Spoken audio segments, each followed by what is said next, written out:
If there's no questions, let's hop into kind of the last sort of category that we have here, and that is, what if we have a network where the only sources in that network are dependent? So that's my last example that I'm going to do right here.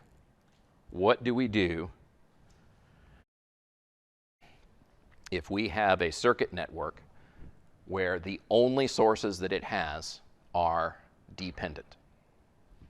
All right? What is your suggestion?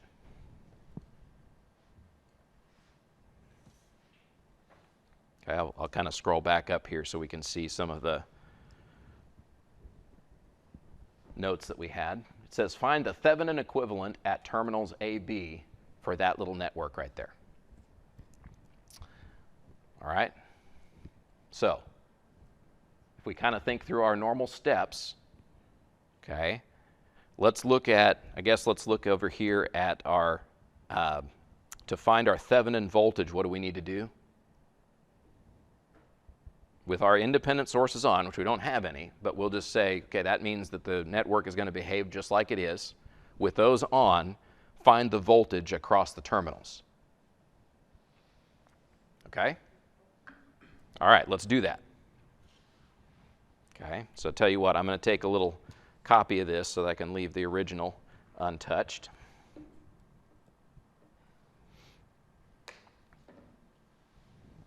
Okay. Now for this little network that I've got right here, again, I think my default is to go to kind of your mesh analysis of this thing. I think that's one of the easiest ones to use, so that's by default what I look at on here. And to find my voltage across A and B, I'm going to start by identifying my meshes by showing my mesh currents on here. Okay, let me call that one I1 right here. Let me call this one I2. Do I have any other meshes? Okay. It doesn't look like I have any other meshes, right? I don't have any other loops around this thing. So those are my two meshes. And I do want to start writing some voltage equations for these mesh loops. But before I do that, let me see if there are any really easy relationships that would make certain substitutions cleaner in my work. Okay? Here's one that I'm going to point out. Ix is driving one of these, like that's the value that drives one of these dependent sources. Is Ix equivalent to anything else? I1. So that's what I'm going to actually start with here, is with a relationship Ix is equal to I1. And the way I'm going to actually deal with that in my equations is anytime I wanted to use an Ix, I'll just sub in an I1. And that'll make that, one less variable. Okay. Anything else? Are there any other relationships that might be handy in this little circuit? Maybe look at the other dependent sources. Is there anything we can do on that one?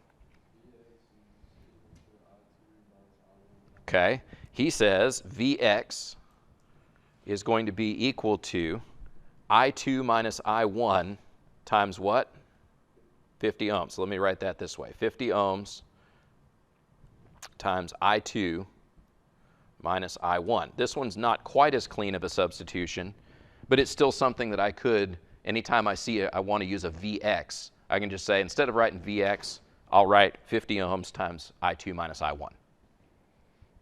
Okay? This is a way to kind of quickly reduce the size of the system that you might have by trying to identify some of these easy substitutions that you might be able to use in your circuit. Okay? Now that I've done that, let me go ahead and start with my mesh loop voltage equations. Okay? So I'm going to start with loop 1 over there, and I'll start in the lower left-hand corner. And so as I go up around clockwise around this loop, the first thing I encounter is this minus 40 ohms times Ix, right? But Ix is I1. Okay, so I'm going to go ahead and put that substitution in there. Then what? I'm going to come up around here to the 30 ohms, And up there at the 30 ohms, I know what that voltage is based on just I1, right? It's going to be plus 30 ohms times I1. Okay, then what?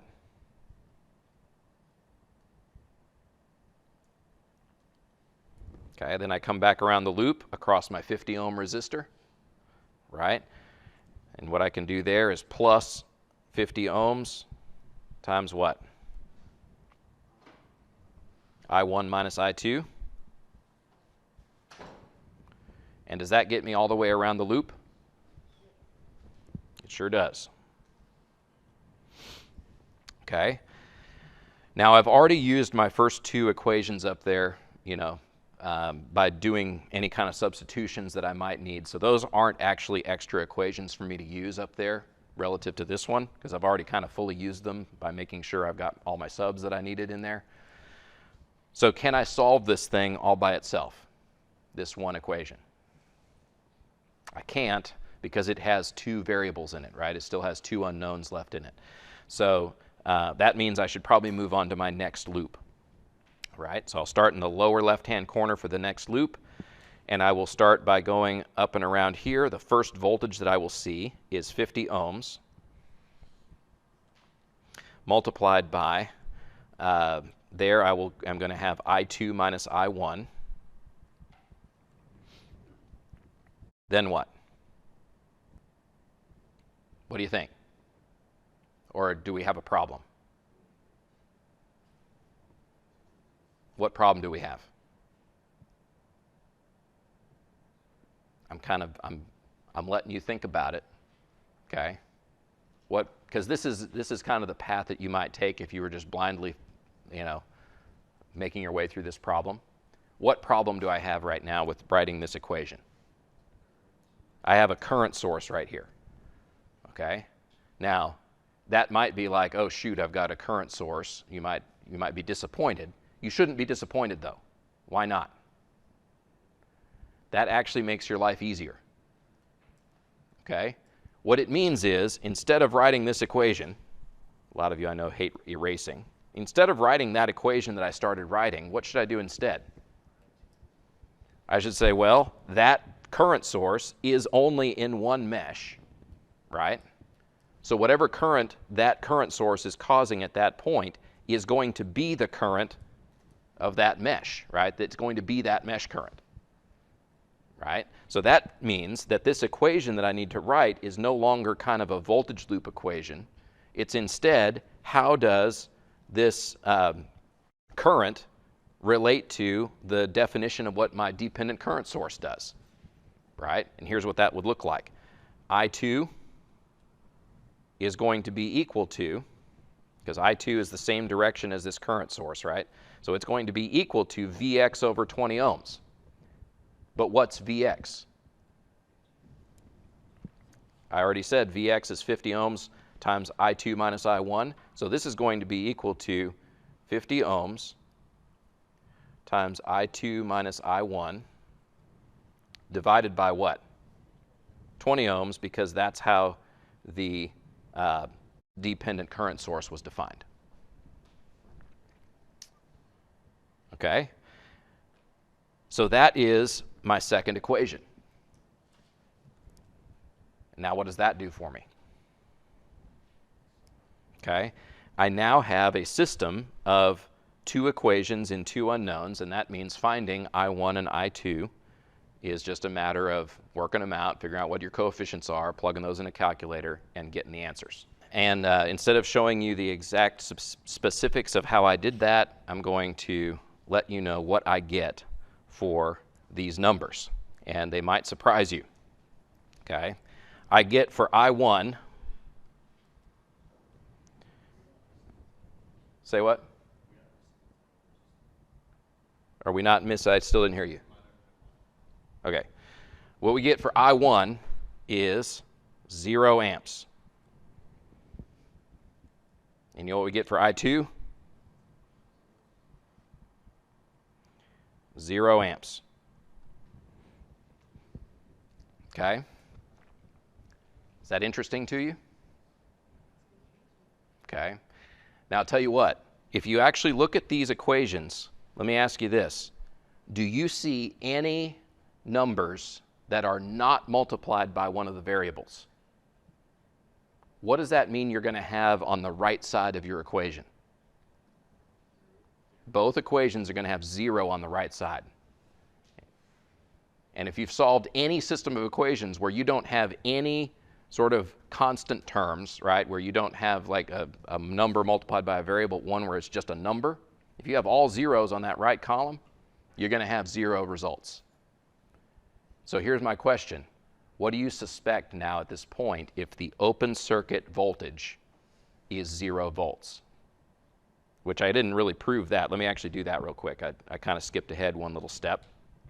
How do I know what the voltage is across AB? Let me do a quick little loop right here. It's going to be the same as the voltage across this current source. So let me just define it and say this is my VAB. Tell you what, I'll do it on my picture down here. VAB. And let me just do a little voltage loop around here. When I do this voltage loop, I'm going to have 50 ohms times I2 minus I3, I1, I2 minus I1, plus VAB plus I2 times 10 ohms. Okay. Now, if I plug in I1 equals 0 amps and I2 equals 0 amps, what's VAB? I don't need to necessarily work all that out in great detail in terms of the algebra. You can see that if I2 is 0, that right term is 0, and if I1 and I2 are 0, the left term is 0. That means VAB also has to be 0. So VAB is 0. What does this make you suspect about the nature of this little circuit network? If there's 0 open circuit voltage, have we seen anything that kind of looks that way before? Like maybe the last example we did, right? 0 open circuit voltage, and that little network that I did that where it came up with a 0 open circuit voltage was what? Purely resistive. Okay? Now, you may not believe me. You might say, well, I don't know. Maybe the short circuit current is not going to be 0.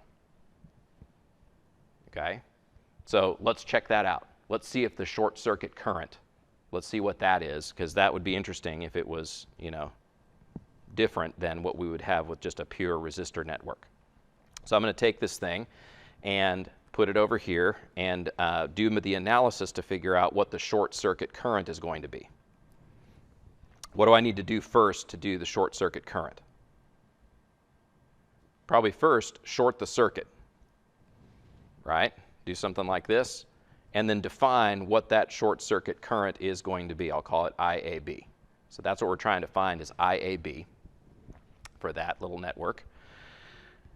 So then what do I do?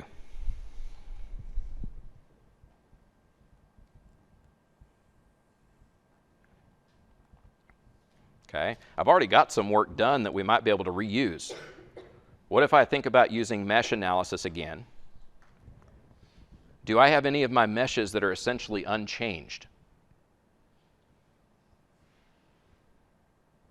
I mean, or any relationships that are unchanged? All right. Well, I'll tell you what, it looks to me like all of these first equations right here, do those change any by having a short circuit? No. Let me just pull those over. All right, those are going to actually be the same relationships that I have if I have a short circuit as if I have an open circuit. Okay?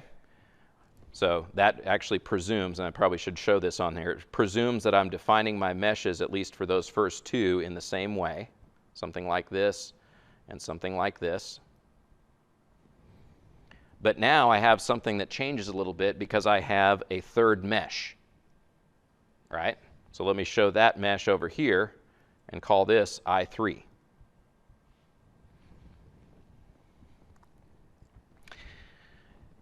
In this little circuit that I've now got, do you see a place where using a super mesh technique might be handy? You use super meshes when? When you have current sources, right? So I look at this and go, a good place to kind of identify a super mesh might be over here, like around that loop.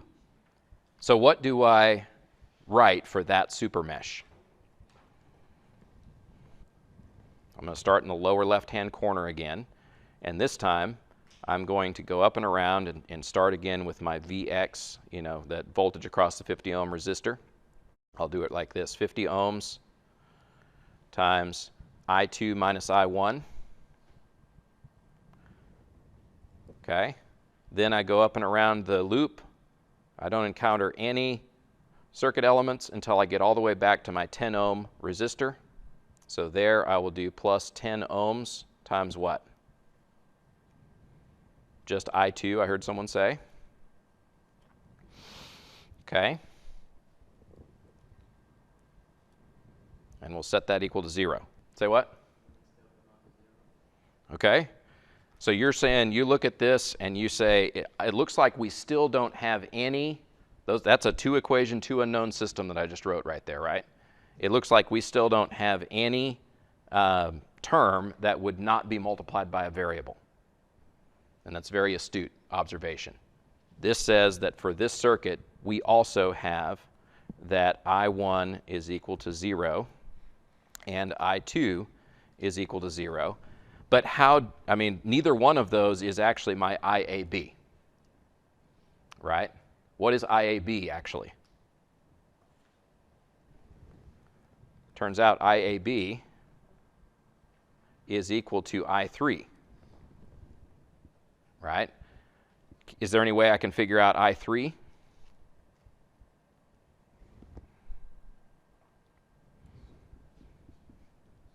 Okay. There is, because I still have one relationship I haven't used, and it is the relationship between I2 and I3 based on this dependent current source, right? And that would basically say that I2 minus I3 is equal to Vx over 20, but Vx is 50 ohms times I2 minus I1 over 20 ohms. But we just said I1 and I2 are all 0, so that means that's 0, and that's 0. So what's I3? 0, and that means IAB is 0. Okay? I think I've made a pretty good case here that even though this circuit that I showed you here has dependent sources in it, even though it has those in there, it still basically amounts to a purely resistive circuit. Okay? Because, you know, there will be 0 voltage across the terminals, there will be 0 current through the shorted circuit. It's essentially the same thing as a purely resistive circuit. So what do?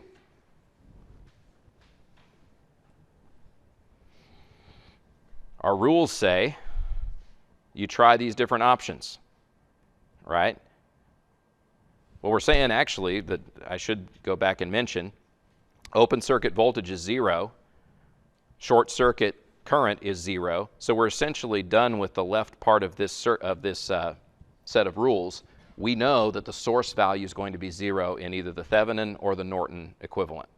So we're done with that part of it. So what's the only part we have to do now?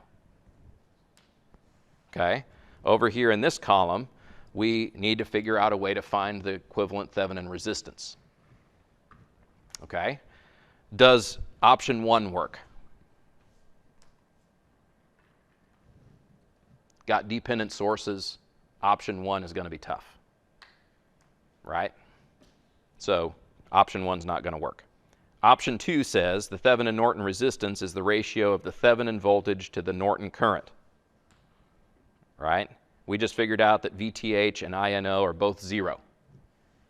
So can we use option 2? Nope. So we're on to option 3. We've got to use a test source for this circuit. Okay?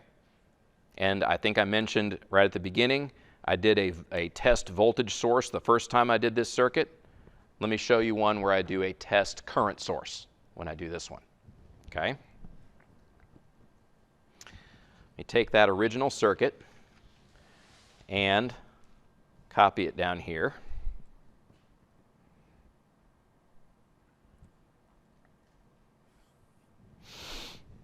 All right. What does it mean to put a test source on there?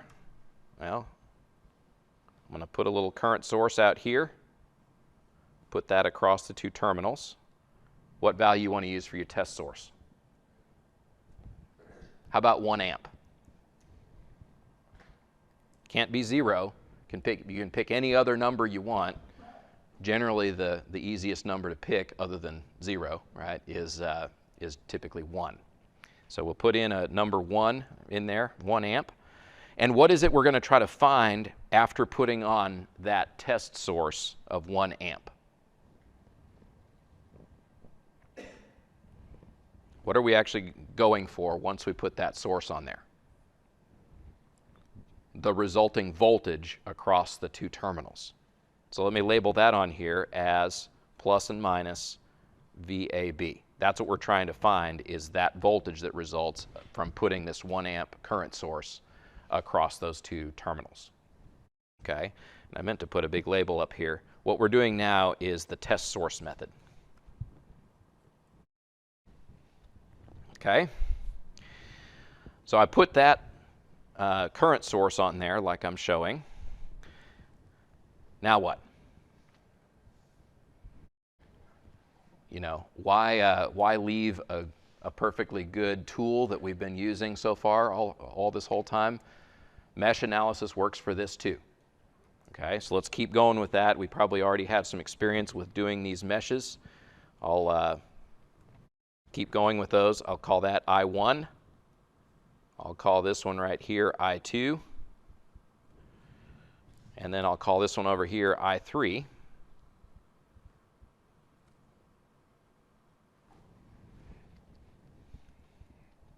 Okay. And once I've got those meshes established like that, I suppose actually another good step is to kind of identify the relationships I started with on the other 2 as well, right? I1 is still equal to IX, or the other way around, IX is equal to I1, right? That one still holds. What about VX? Does that really change? Okay. Vx is still going to be equal to 50 ohms times I2 minus I1.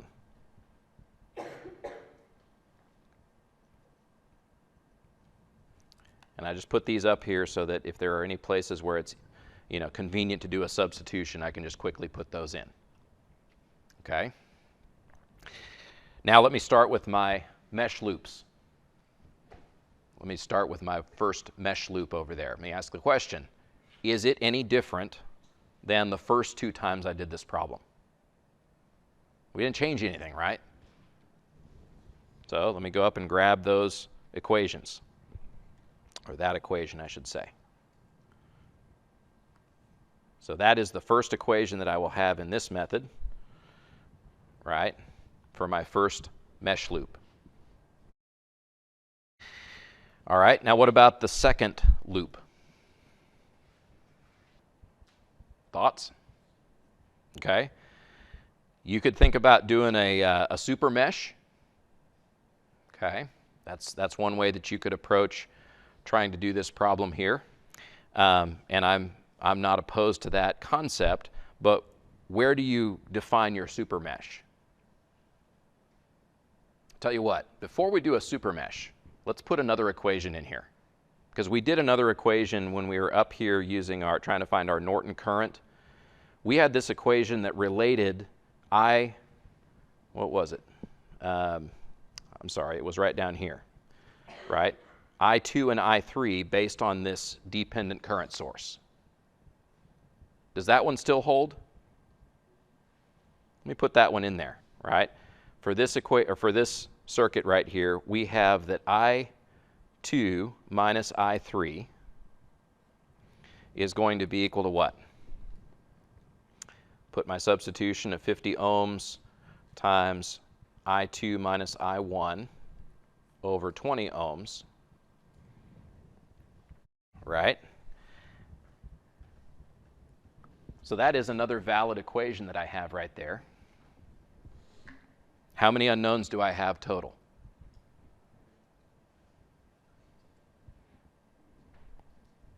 Okay. I heard someone say 3 unknowns total. They are I1, I2, I3. Let me ask this question, though. Do I know what I3 is? Okay. I3 is being set by this current source that we put out there. Look at that current source. That current source is only a part of this one mesh, right? That means that that current source sets the value of that mesh current. And be careful with your sign here also, right? I3 we assumed was going clockwise, which would have a downward arrow going through that source. What direction is the source actually going? Upward. So how do I deal with that? Okay, I say that I3 is equal to -1 amp. Okay, which means that if I want, I can substitute in for I3 right here of -1 amp. Now what do I have for my system? These two equations right here, I've eliminated all my I3s. So I have a system that's 2 equations and 2 unknowns, and I can solve for I1 and I2. Okay. If I was going to do that, here's what those results would be. I1 winds up being -0.7692 amps. Okay, and I2 ends up being -0.6153 amps. Okay. Now, do I have everything that I need to figure out my equivalent Thévenin resistance that I'm trying to find here? Okay, I used a test current source.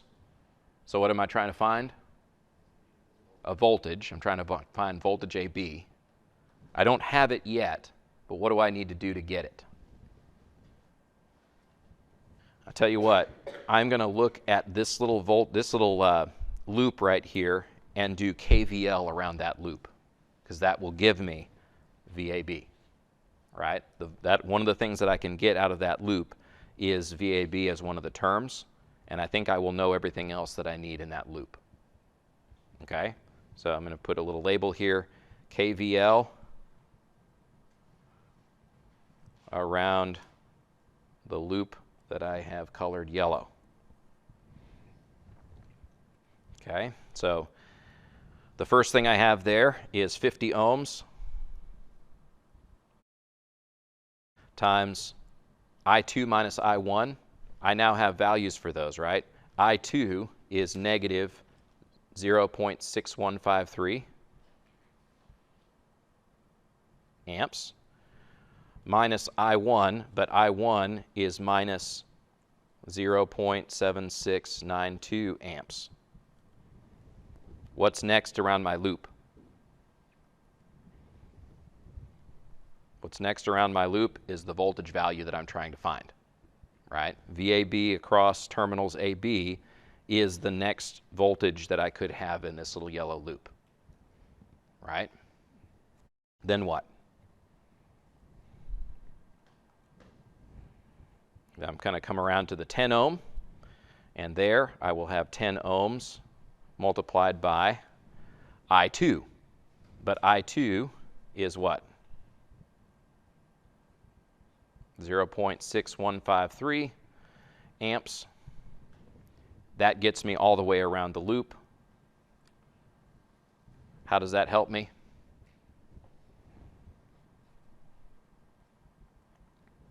I can use this equation. The only variable in that equation is VAB. So all I got to do is just solve it out, and I can come up with what VAB has to be. Okay? Here's the number you get. Negative 1.5. Got to find what I was doing here. Negative 1.538. What does the negative mean?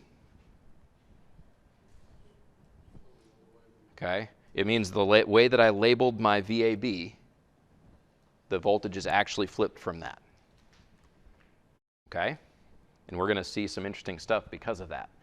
All right, was VAB what I was trying to find? No, I'm trying to find RTH. Yes, you got a question. Okay, so VAB, I showed that right here, right?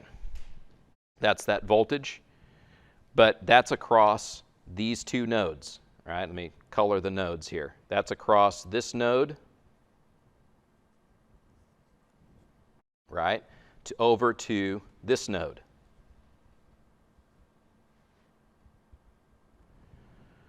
Right? So that VAB is the same voltage that's across the current source, right? So I just used that label for it. Okay? Okay, yeah, VAB is not the thing that we're actually ultimately trying to find, but it is a step along the way. What do we need to do? How do we need to use it to find what we really need to know? RTH is going to be equal to that voltage we just found, negative 1.538 volts, over the test current of 1 amp. So what is my equivalent resistance?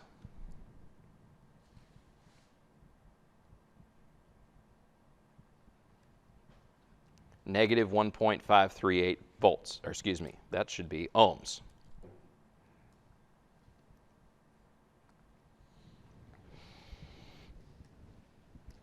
Now, some of you are like, what? Negative ohms? Do you feel that way? Okay, first of all, let's check our work and make sure we didn't screw something up. Okay, here's what I mean by that.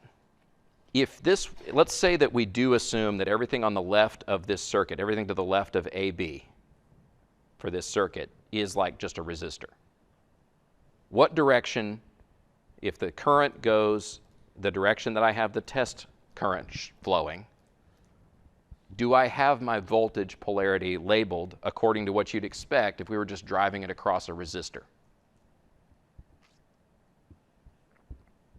Okay, here's what I mean by that, right? So let's say that I pretend like everything to the left of AB is just a resistor, and I put a current source like this of 1 amp, and this is just a resistance, you know, RTH, if you will. What direction do I expect voltage is going to go if that's just a plain old resistance? Like a resistor element like you have in your kit. Which direction's the voltage going to go? Come on. It does go this way, right? Plus, minus. So there was a reason I chose VAB, that direction, is that that's the direction I would expect the voltage to go if that's the direction I'm driving current. Okay? But I just did all the analysis and I figured out that the voltage actually flips for this circuit. When I drive current of 1 amp into the circuit this way, the voltage actually winds up being flipped from what I would have expected from just a normal resistor. Okay? Is that possible?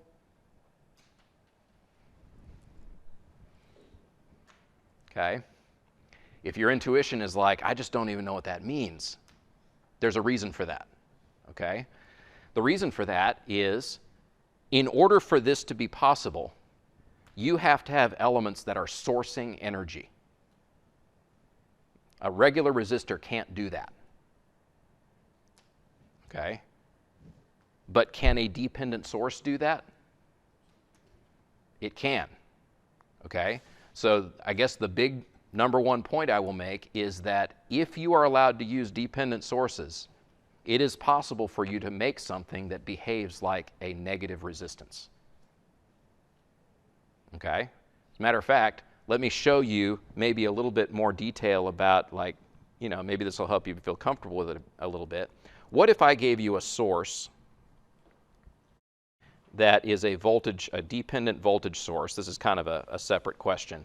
Dependent voltage source, and, you know, well, let me not even do a resistor. This is just a dependent voltage source, something like this, where the value of that voltage source is related to the current going through the same voltage source. So let me call that Ix.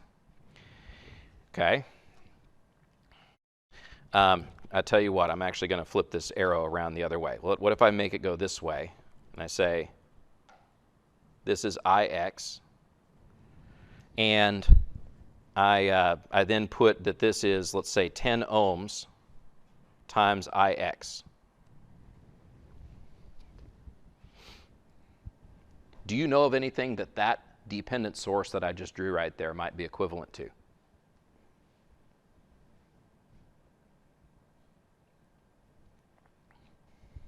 Okay.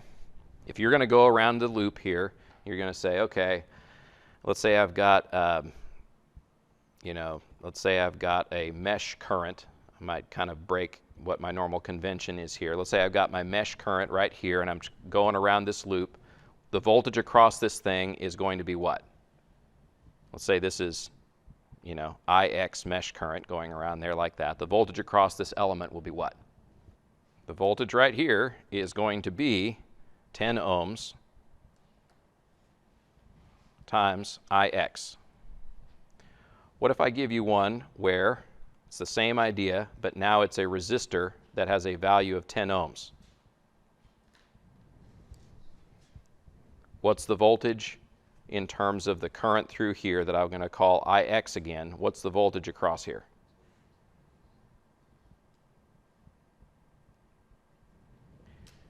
Turns out that a dependent source defined like I have on the left is no different than a resistor.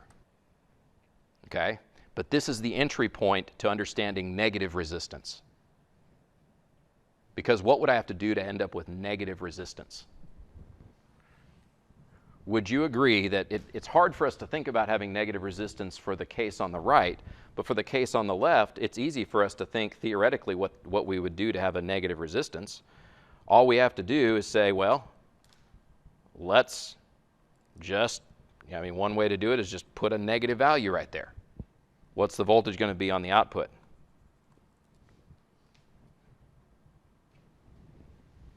Okay. Now, it turns out I don't have a simple little piece of equipment I can give you that behaves like this, right? But if we accept that a dependent source is possible, we can start seeing just how similar dependent sources are to resistance values. Isn't that interesting?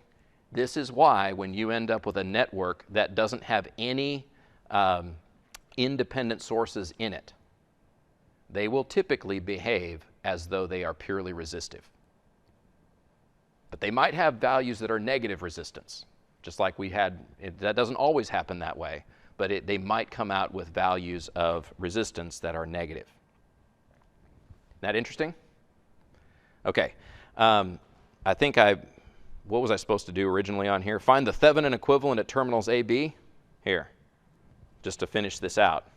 That Thévenin equivalent, if I was going to write it, kind of my inefficient way, it's going to have a 0-volt source now going through a negative 1.538 ohm resistor. And using the stuff that I just kind of came up with over there, that is not different than a voltage source, okay, that has a value here of 1.538 ohms times, we call it Ix, where Ix is defined this way. those two circuits that I just showed right there, or those two little networks, would behave equivalently. Okay?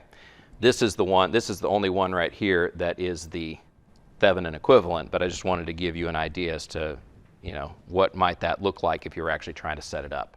You would need some kind of a dependent source, and you can do this.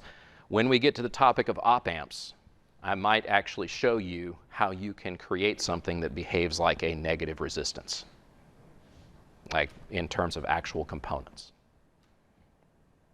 Okay? Any questions? Awesome.